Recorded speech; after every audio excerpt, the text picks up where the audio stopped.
There's one already on the rig, and we're going to put the other one that we just built right here.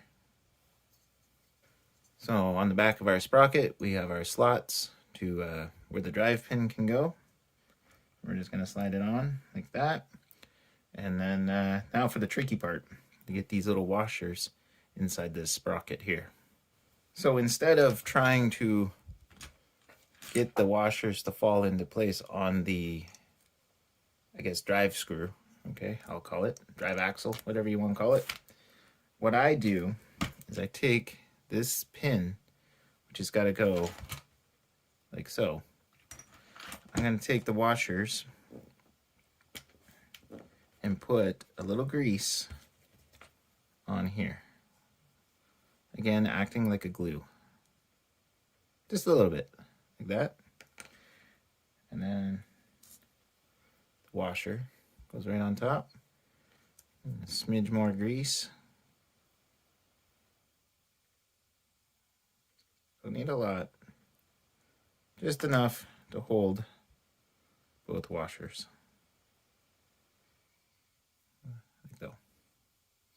Now, by doing that, you can go right in and screw into place. And your washers are where they need to be.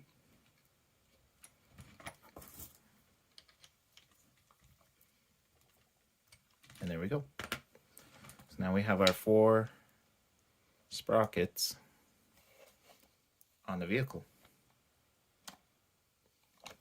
Okay, we are building some track rollers now. I went out and cut out the wheels. Now we are going to be putting the brass bushings in again. Winter maintenance and lack of time for the actual bearings. So make sure when you cut these out, you shave all the excess tree off. I'm assuming because when they roll, you don't want them going to dink, dink, dink, dink, you know. That's my sound effect for it. So we got a bunch of wheels for our first track set here.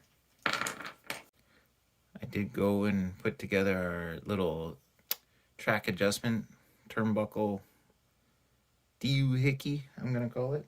Does it actually have a name? Tension arm. Tension arm. See, I'm professional at this. Okay, we got I believe it's metal. I'm going to say it's metal because it's asking me to put some Loctite on it. So this is, I guess, the little carrier for it. We're going to put some tiny little screws in here to hold this together. There we go. All right, put some grease on there. And a track roller wheel. Gonna put some grease on the other side. I am running out of grease. I might have to bust open some of my other grease, maybe some marine grease. I think I have some grease kicking around. There we go. And other roller track on. Roller wheel. Okay, and we're gonna put this little plastic spacer in.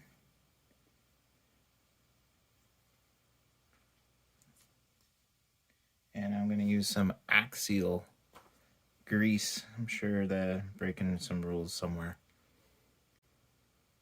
Slather that on there. Hopefully this doesn't destroy this thing. I don't think it will.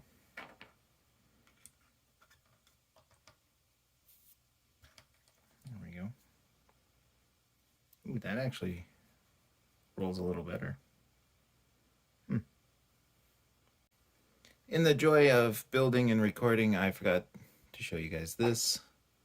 This is that tensioner adjustment with some wheels on it.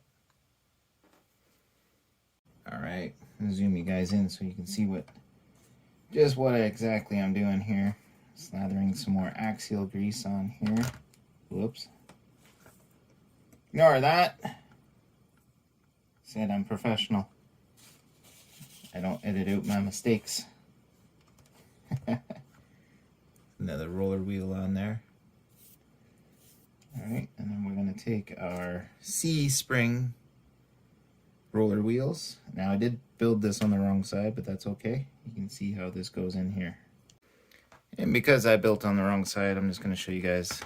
This is the other side of the track assembly here. So we're going to take the C spring. I will get the wording right. And it goes on the other side, so it allows this wheel to move up and down. And we take the other side here and we sandwich them together. And there we go. Track roller complete.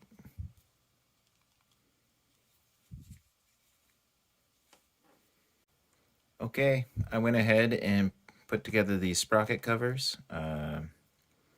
So I think we're ready to start mounting these things to the truck.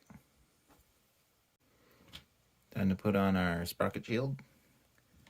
Guessing this helps keep the track on and protects the sprocket. Hex screws again. There we go. Roller wheels are on. Sprocket shields are on. Now we just need some tracks.